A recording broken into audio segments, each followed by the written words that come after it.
Es un gusto estar nuevamente juntos en unidad, como lo dice la palabra, ¿verdad? Vamos a iniciar el tema del día de hoy, al cual he titulado Perfeccionados en nuestras debilidades. Fíjense que hace tiempo, cuando recién iniciaba yo el proceso del pastorado, me daba de alguna manera una situación así como de nervios.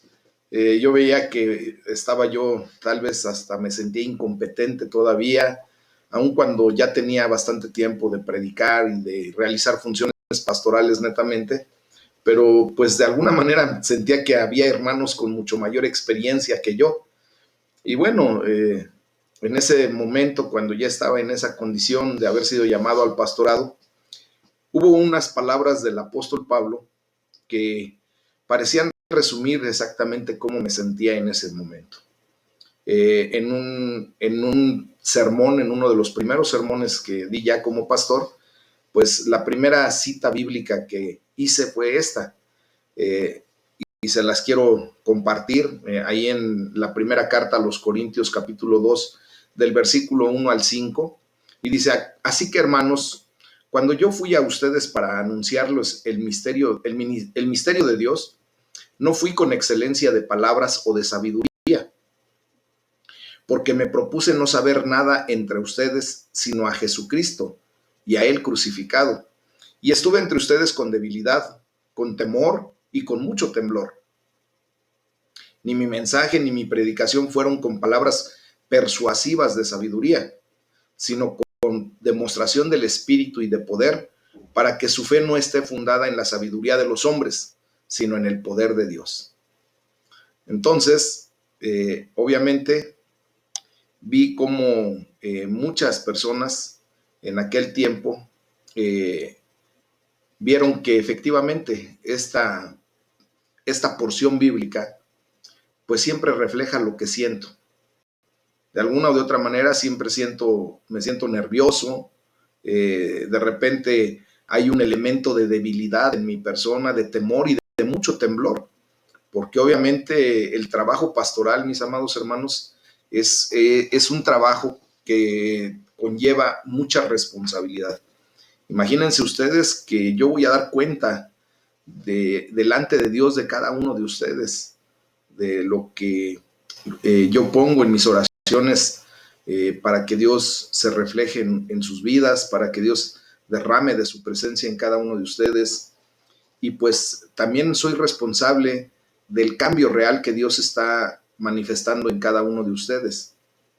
Si yo, por ejemplo, no hago mi trabajo de buscar la presencia de Dios, de pues llenarme de la presencia del Espíritu Santo y de tener la palabra que Dios dicta a mi corazón para ustedes, pues yo los tendría anémicos, sin un alimento fresco, sin llevarlos a ustedes a pastos verdes, a donde puedan tener pues propiamente tiempos de refrigerio, de paz, de consuelo.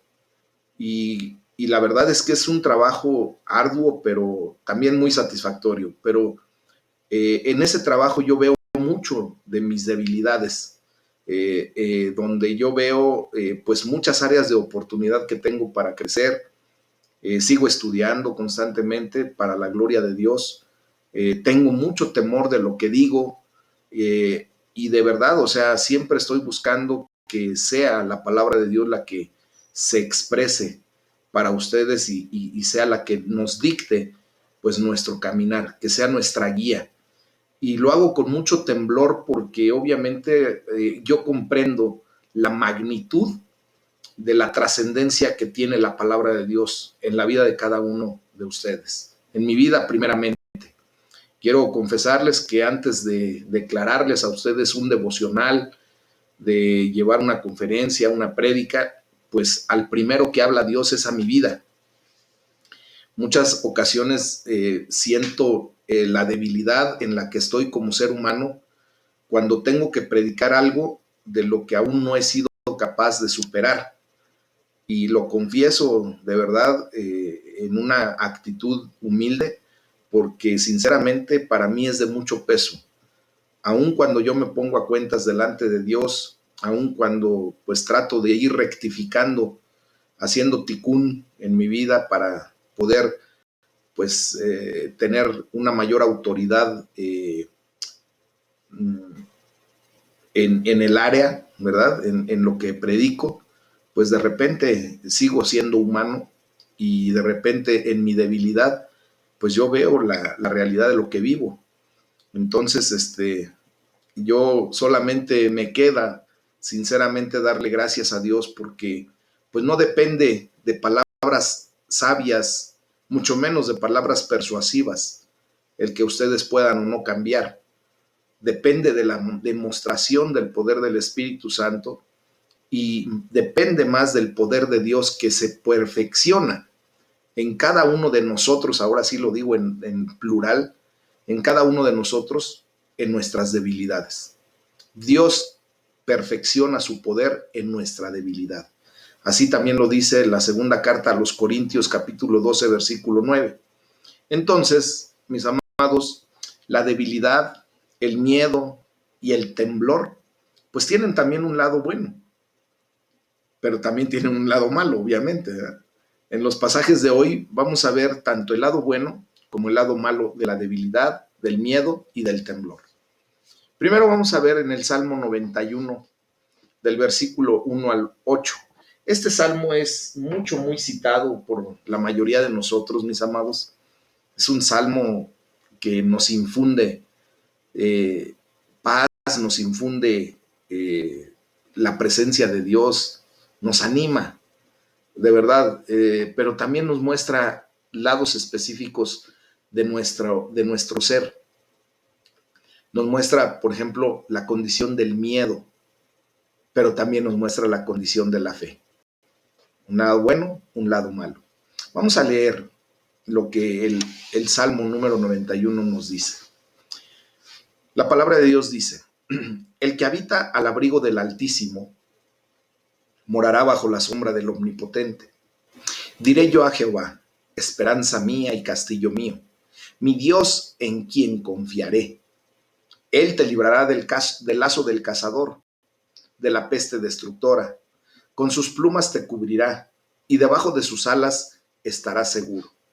Escudo y adarga es su verdad. No temerás el terror nocturno, ni saeta que vuele de día, ni pestilencia que ande en oscuridad, ni mortandad que en medio del día destruya.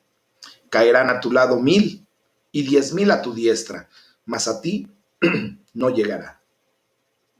Ciertamente con tus ojos mirarás y verás la recompensa de los impíos. Amén. Fíjense nada más, qué hermosa palabra el Señor trae a nuestra vida el día de hoy. El salmista escribe ahí en el versículo 5, no temerás. Y esto pues es dado a la respuesta que normalmente nosotros tenemos al miedo, entendiendo en el mal sentido de la palabra. O sea, él escribe de esta manera: no temerás al terror de la noche, ni la flecha que vuela de día, ni la peste que acecha en las sombras, ni la plaga que destruye a mediodía. La respuesta al miedo, mis amados, es una relación estrecha con el Señor. Cuando nosotros estamos íntimamente relacionados con Dios, esa condición de miedo desaparece, tiene que irse. Dice que en el amor de Dios está fuera el temor. Fíjense bien, la respuesta al miedo es una relación estrecha con el Señor, la de quien permanece, o sea, quien está al abrigo del Altísimo, de todos aquellos que nos refugiamos bajo las alas del Todopoderoso, de todos aquellos quienes nos acogemos a la sombra del Omnipotente, del Todopoderoso. Amén. Del que todo lo puede. Entonces, la confianza en Dios es lo opuesto completamente al miedo. Cuando ustedes y yo venimos a depositar nuestra fe y nuestra confianza en ese Dios vivo y verdadero, pues ya no tenemos ni siquiera el hecho de poder tener temor. ¿Por qué? Porque obviamente el Señor ha vencido absolutamente todo obstáculo que nos impedía estar en su presencia.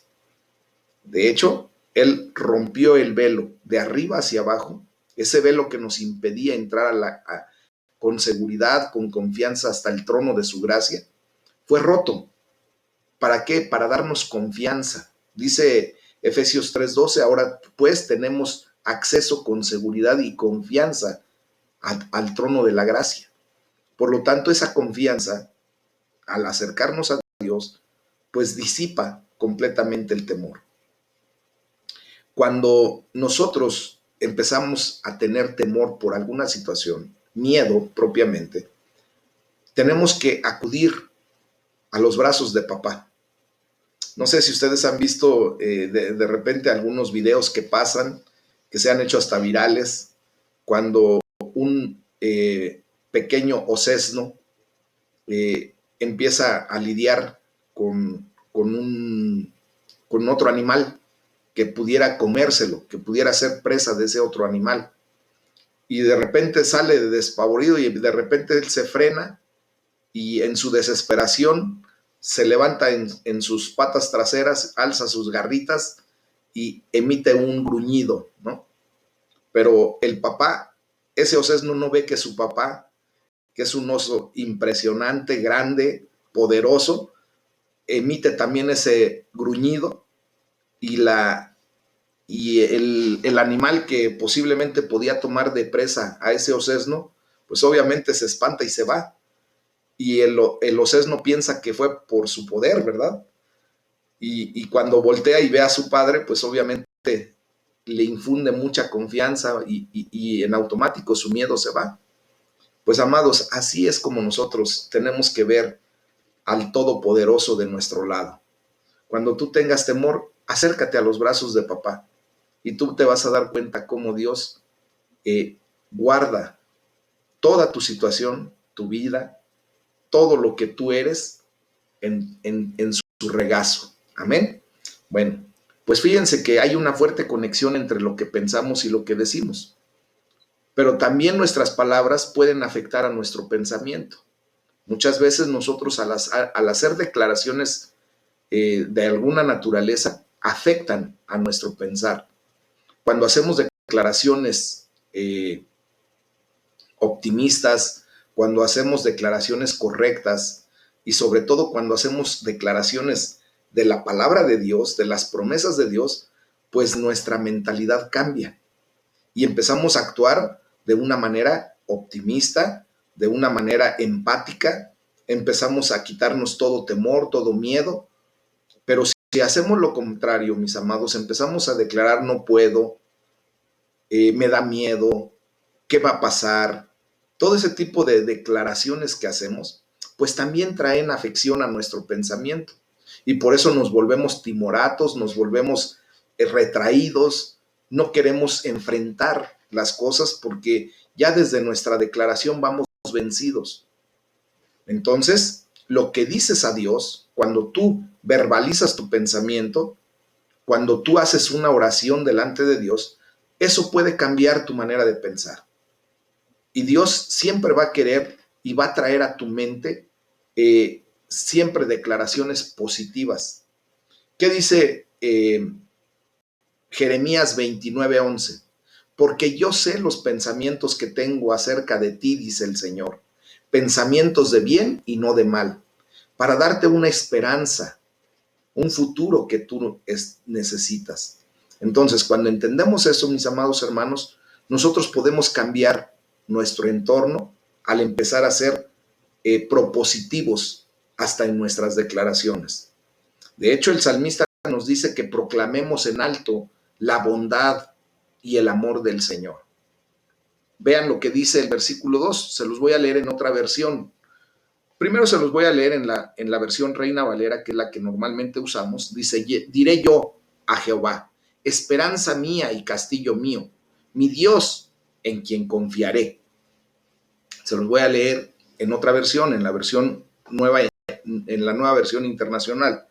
Dice, yo le digo al Señor, tú eres mi refugio, tú eres mi fortaleza, tú eres el Dios en quien confío. Y cuando tenemos ese tipo de declaraciones, mis amados, Si nosotros declaramos que el Señor es nuestro refugio, nuestra fortaleza, Él es digno de nuestra confianza, ¿en dónde quedaría el temor? Si verdaderamente no solo lo expresamos, sino también lo sentimos y lo ponemos por obra, lo hacemos nuestro. Bueno, pues Él hace una promesa grandiosa ahí en el versículo 3 y 4. Dice, Él es el que habla después en el versículo 2, del 3 al 4. Él promete rescatarnos de las trampas del cazador, de las trampas de nuestros enemigos, de mortíferas plagas. Dice, pues te cubrirá con sus plumas y bajo sus alas hallarás refugio. Eso es lo que verdaderamente nos hace sentir paz, nos hace sentir consuelo, nos levanta el ánimo. Ahora que hemos estado pasando por toda esta situación, mis amados hermanos, que es dolorosa, es triste, sinceramente, la condición que estamos pasando dentro de esta pandemia, pero nosotros como hijos de Dios tenemos la esperanza y la fe puesta en el Señor. Por lo tanto, nosotros nos refugiamos en sus alas. Hemos visto la gracia de Dios actuando en nuestras vidas. Hemos visto cómo el Señor nos ha guardado. Hemos visto cómo su perfecta voluntad se ha ejercido en cada uno de nosotros, mis amados. Y le damos la gloria a Dios. Entonces, no tenemos por qué tener temor, no tenemos por qué tener miedo de absolutamente nada de lo que esté pasando a nuestro alrededor, ni de lo que propiamente pudiera pasar con nuestra vida misma, puesto que estamos al abrigo del Altísimo. Porque ahí hemos hecho ya nuestra morada, porque esa ya es nuestra habitación. Recuerden que ustedes y yo somos peregrinos de esta tierra. Solamente estamos de paso, mis amados. Un día nos veremos en la mera presencia de Dios eternamente y para siempre. Pero desde hoy tú y yo podemos vivir esa realidad, esa eternidad, porque estamos conociendo a ese Dios vivo y verdadero y a Jesucristo a quien Él envió. Lean, por favor, apréndanse de memoria Juan 17:3. Dice, y esta es la vida eterna, que te conozcan a ti, al Dios vivo y verdadero, y a Jesucristo a quien has enviado. Entonces, como ustedes y yo ya estamos conociendo a ese Dios vivo, al Dios de la Biblia, al Dios de Abraham, de Isaac y de Jacob, pues estamos ya en esa condición de empezar a experimentar y vivir la vida eterna. Fíjense, todo lo contrario de esto es que el miedo puede destruir tu capacidad de disfrutar el presente. Dios resucitó a Jesucristo de entre los muertos y al hacerlo nos liberó del miedo de la muerte, porque si Cristo vive, tú y yo viviremos. Porque si Cristo no hubiese resucitado, vana sería nuestra fe. Entonces, ese miedo a la muerte que teníamos ya ha sido liberado para nosotros. Y todos los miedos asociados con la muerte. ¿Por qué? Porque la palabra de Dios ahí en el versículo 4 nos dice que bajo sus alas nosotros hallamos refugio. Y un refugio no temporal, sino un refugio eterno, mis amados. Amén. No sé si ustedes en algún momento han visto o conocen lo que es un búnker. Yo tuve la oportunidad viviendo en Cuba de cuando llegaban los huracanes con esa categoría arriba de 4, ya cuando estaba el huracán después de la categoría 4, a toda la población en donde iba a pasar el huracán nos llevaban a un búnker. Era un refugio, mis amados, que la verdad allí nos sentíamos seguros. Se oía el ruidero, se oía un desorden por arriba y por abajo, pero nosotros sabíamos claramente que estando dentro del búnker, nuestra vida no corría peligro. Y era verdad. Podía desaparecer prácticamente la franja de la tierra a donde pasaba el huracán, casas, comercios, todo destruía. Pero quienes estábamos dentro de ese búnker, no pasaba absolutamente nada. Era una estructura de hormigón de aproximadamente 80 centímetros de espesor, paredes imagínense, de 80 centímetros de espesor, de grueso, estructuradas no solamente con puro concreto, sino con varilla, o sea, bien, bien hechecita. Y eran espacios amplios en donde nosotros estábamos seguros.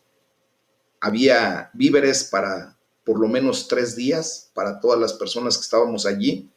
Obviamente el huracán normalmente pasa en el transcurso de 1 o 2 días. Y ya salíamos a la superficie y nuevamente pues a reconstruir, a hacer lo que fuera, pero vivos. Quiero decirles que, por ejemplo, en ese tipo de condiciones, los huracanes generan un destrozo y un caos increíble.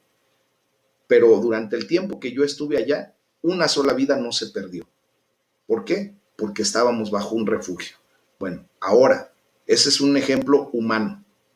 Imagínense lo que nosotros debemos experimentar de seguridad, de confianza, estando no en un búnker, sino bajo las alas de nuestro Dios Todopoderoso, que no significa nada 80 centímetros de espesor, mis amados. Es simplemente el Dios vivo y verdadero protegiéndonos de absolutamente todo. Amén. Entonces no tenemos por qué temer acerca del futuro. Más bien, tenemos que disfrutar el presente sin miedo. ¿Qué nos puede pasar si estamos en las manos de papá?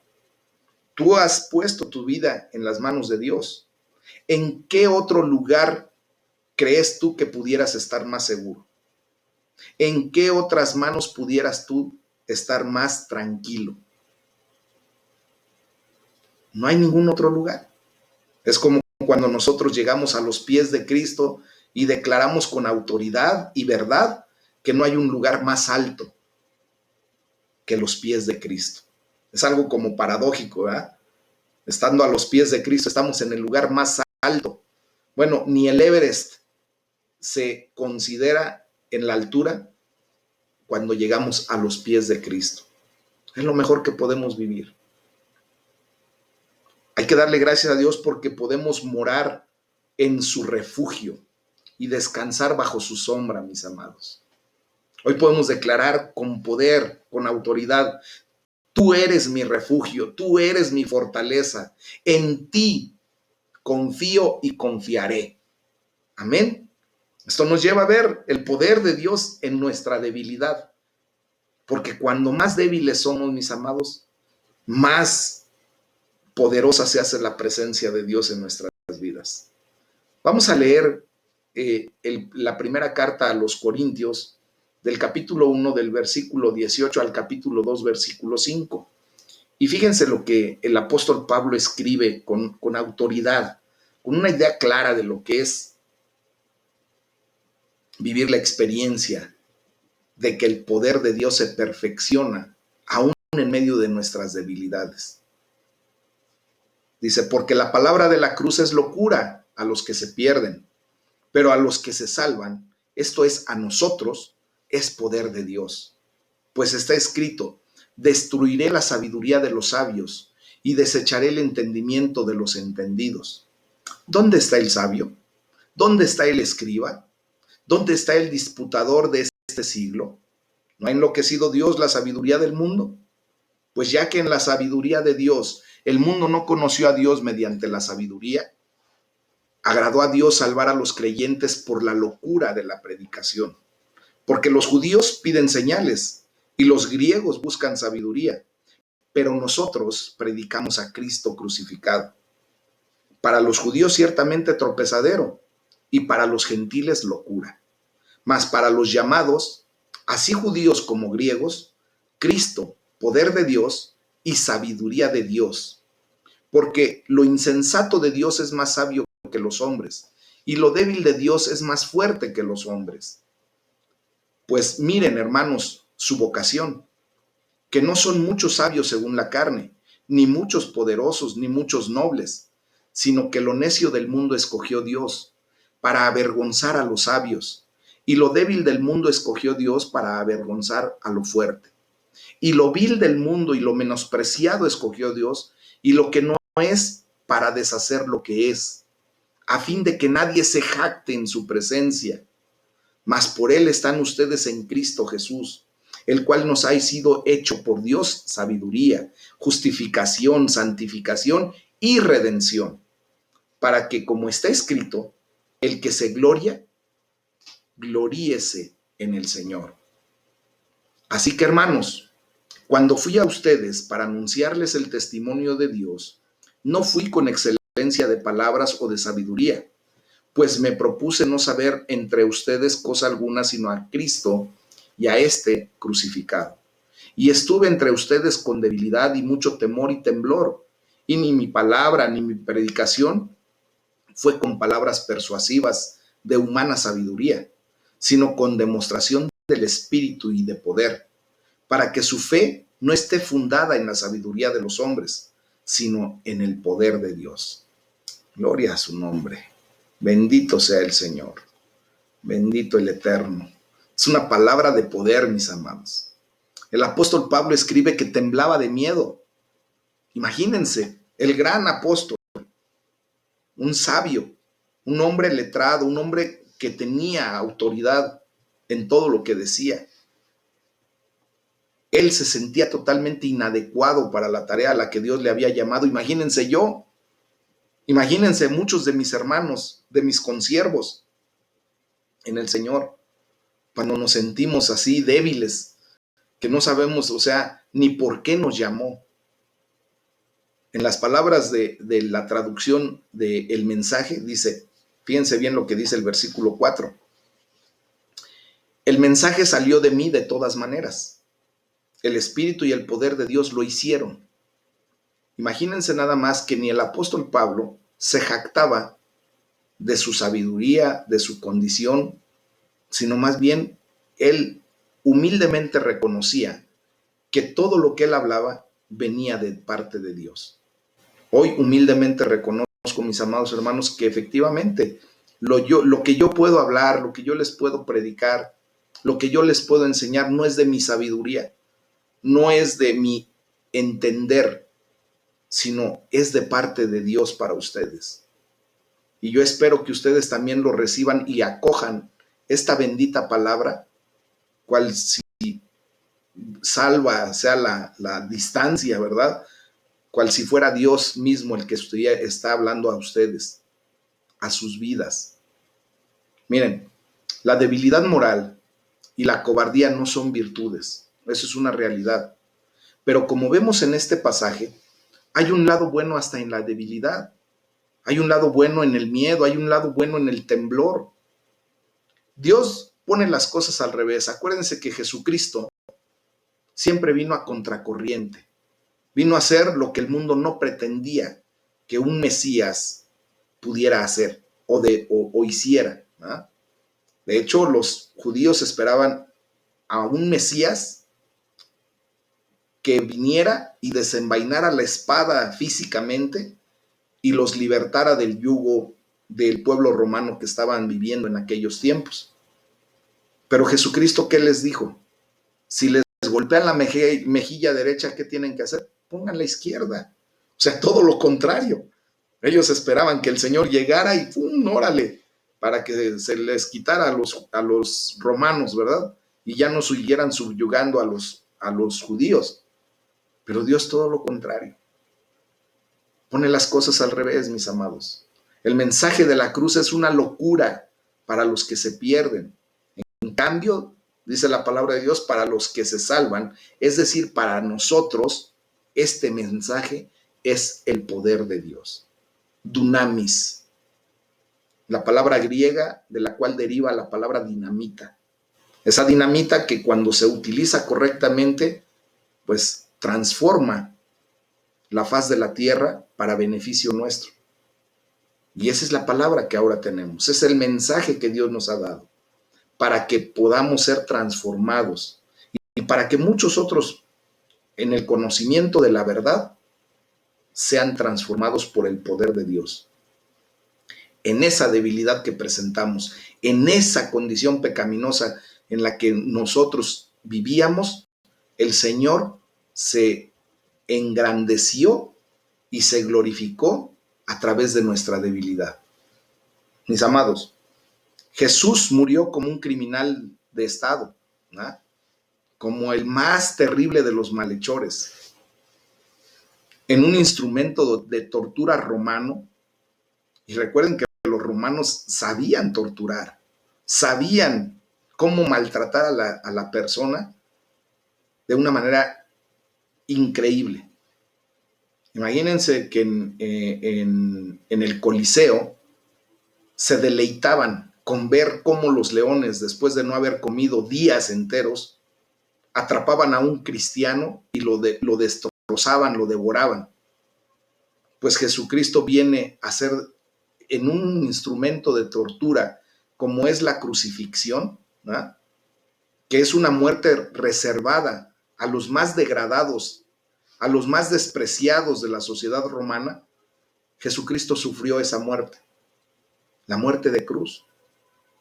Pues miren, durante los primeros 100 años, después de que Cristo muere y resucita, la cruz propiamente no fue el símbolo del cristianismo. ¿Por qué? Porque significaba debilidad, humillación y derrota. En aquel tiempo, Corinto, ya lo comentamos el día de ayer, era el centro intelectual del mundo, era una ciudad cosmopolita, que si pudiéramos compararla en los días de hoy, era como Londres, o como Estados Unidos, como Nueva York, como Tokio, ciudades pujantes, ciudades cosmopolitas, centros financieros, centros intelectuales. Pues así era Corinto en ese tiempo. Era un lugar de gente que debatía, había profesores itinerantes que iban y venían trayendo nuevas ideas, nuevas filosofías. Había docentes, filósofos, donde la mente y el intelecto eran muy estimados, mis amados. Es por eso que el mensaje del evangelio que proclamamos parece la mayor necedad para la gente muy intelectual y es tropezadero para ellos. ¿Por qué? Porque en su intelecto, en su capacidad, así como Dubái ahorita precisamente, en su capacidad física, en su capacidad humana, no pueden comprender lo espiritual, porque la razón humana necesita demostraciones físicas, que sea algo palpable. De hecho, la ciencia así lo dice, ¿verdad? Que tiene que ser repetible, palpable, comprobable. Y la fe nos lleva a todo lo contrario. Otra vez, el revés de Jesucristo aquí, el revés de la condición de Dios. Nosotros creemos por fe. Nosotros vemos porque creemos. Y mucha gente quiere primero ver para creer. Entonces, fíjense bien, como parece la mayor necedad para la gente muy intelectual, el hecho de que Jesús, muriendo en una cruz hace prácticamente ya 2000 años, pueda transformar nuestras vidas. Esto parece locura, mis amados.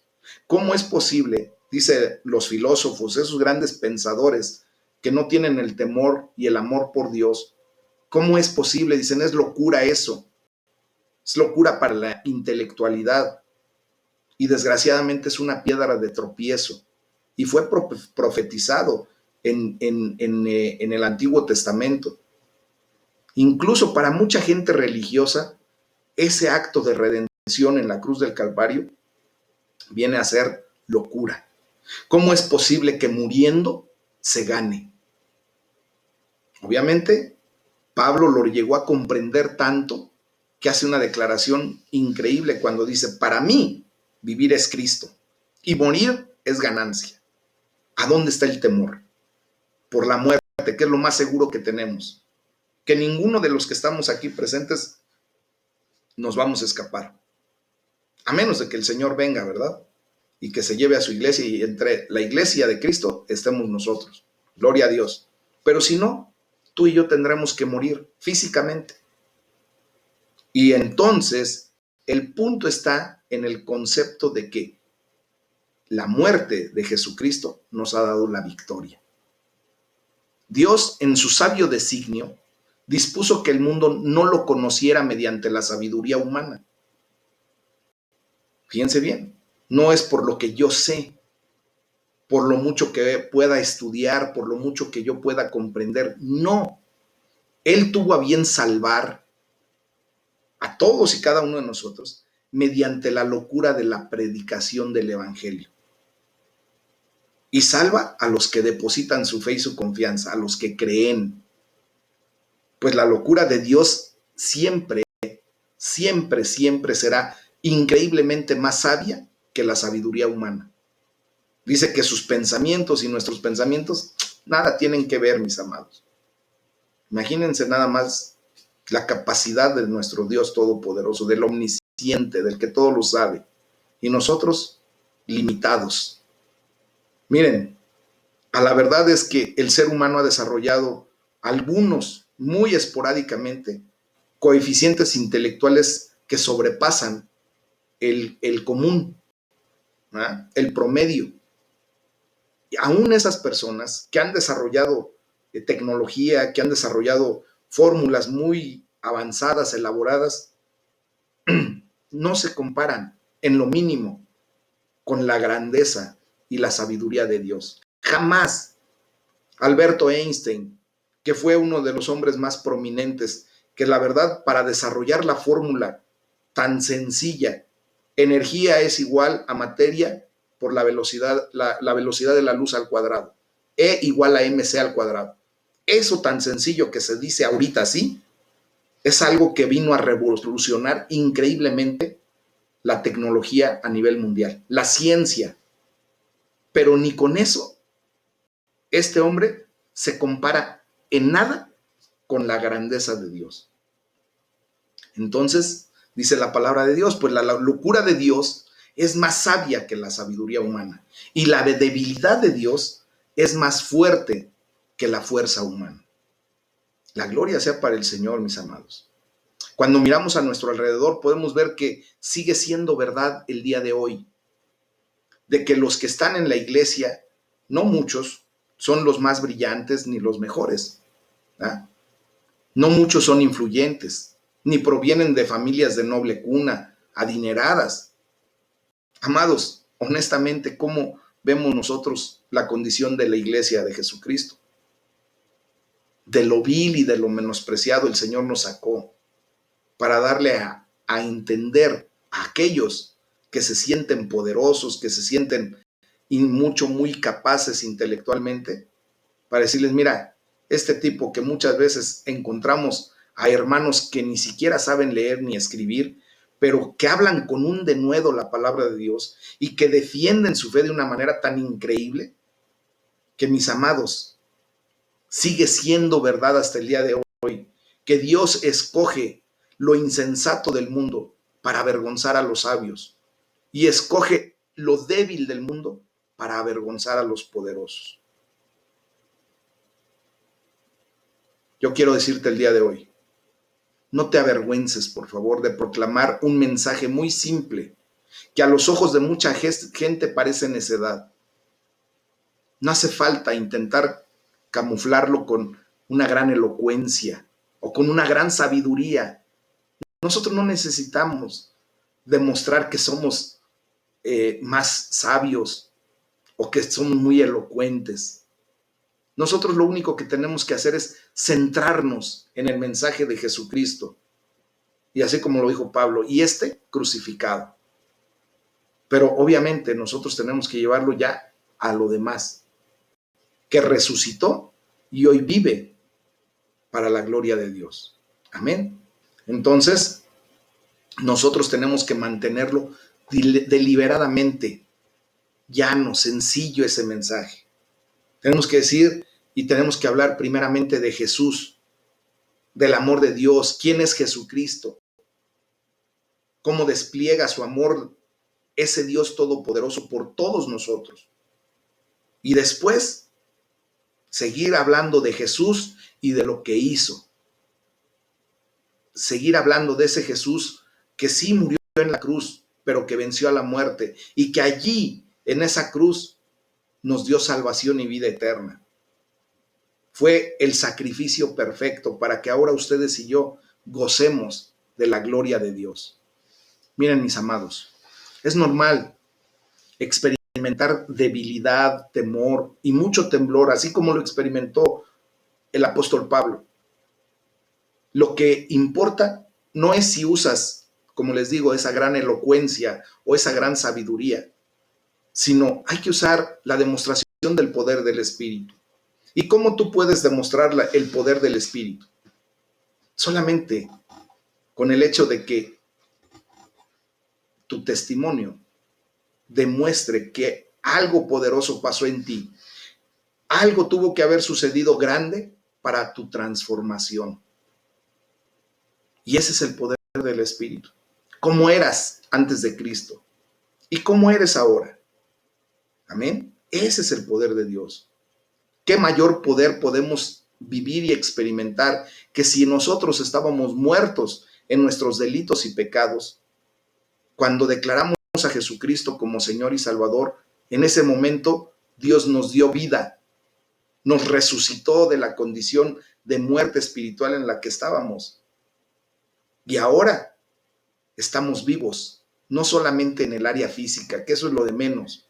Ahora estamos vivos para el Señor, vivos en el Espíritu. Amén. Fíjense nada más. Su poder se perfecciona en nuestra debilidad, mis amados. ¿Por qué? Porque tú y yo éramos débiles ante la fuerza del pecado, ante nuestra mala inclinación, ante nuestra carne, ante nuestros malos deseos, ante nuestros equivocados deseos de vanagloria, de autosuficiencia, de emancipación. Éramos débiles, éramos muy débiles. Con frecuencia, mis amados, solo cuando nos sentimos débiles nos presentamos a depender completamente de Dios. Dice Juan Manuel Serrat, no es técnicamente bíblico, pero tiene una razón que hasta podría en un momento dado ser bíblico, pero no quiero ser hereje, no quiero decir una herejía, pero dice Juan Manuel Serrat, bienaventurados los que están en el fondo del pozo, porque no les queda más que ver para arriba. Cuando estamos más débiles, mis amados, cuando tenemos esa gran necesidad, cuando vemos nuestra realidad, que sin Cristo somos nada, es cuando alzamos nuestra mirada al cielo y, Señor, ayúdame. Y allí es a donde el Señor se perfecciona en tu debilidad. La fuerza, el poder de Dios viene a tu vida y te levanta con poder y gloria. Pablo era totalmente dependiente de que el Espíritu Santo hablara a través de él. Es por eso que a ustedes les pido que por favor prediquen el Evangelio. Den las buenas nuevas. Muchos de ustedes que recién inician en el camino del Señor me pueden decir, pastor, pero es que yo no sé ni qué decir.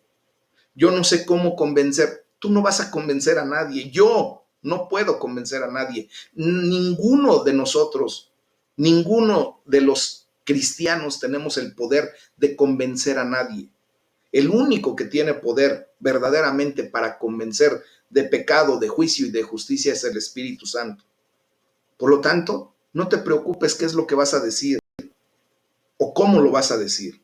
El Espíritu Santo acude en tu ayuda. Justo cuando tú eres débil, el Espíritu Santo viene y declara y te hace declarar lo que necesita escuchar esa persona. Y tú no eres el que lo vas a convencer de venir a los pies de Cristo. Es el Espíritu Santo el que va a tomar el control. Y cuando venga el tiempo perfecto de Dios para esa persona a la que tú le declares la palabra, vendrá a los pies de Cristo. Y tenemos que ser muy claros. Dice la palabra de Dios, el Señor dice, yo tendré misericordia del que quiera tener misericordia. Y entonces nosotros lo único que hacemos es lo que nos corresponde, declarar la palabra de Dios. Y el Señor sabrá, bajo su perfecta voluntad, bajo su soberanía, quién viene a salvación y quién no. Y nosotros no somos nadie para juzgar absolutamente a nadie, mis amados. El Espíritu Santo es el único que puede hacer eso. Por más inadecuados que nos sintamos, si pedimos al Espíritu Santo que hable por medio de nosotros, así será. Amén. ¿Tú quieres ser un instrumento útil, un instrumento de honra para Dios? Habla de su palabra, predica el Evangelio, Predica a Jesucristo y a este crucificado. Hazlo sencillo, no te compliques la vida. Solamente declara que Dios tiene un gran amor por la persona que está al frente tuyo. Hazle saber que Dios le ama. Hazle saber que Dios ha dado todo por reconciliarse con esa persona. Sencillo, no tienes que buscar tanta elocuencia ni sabiduría. Dios la va a poner en el momento necesario y así lo hará.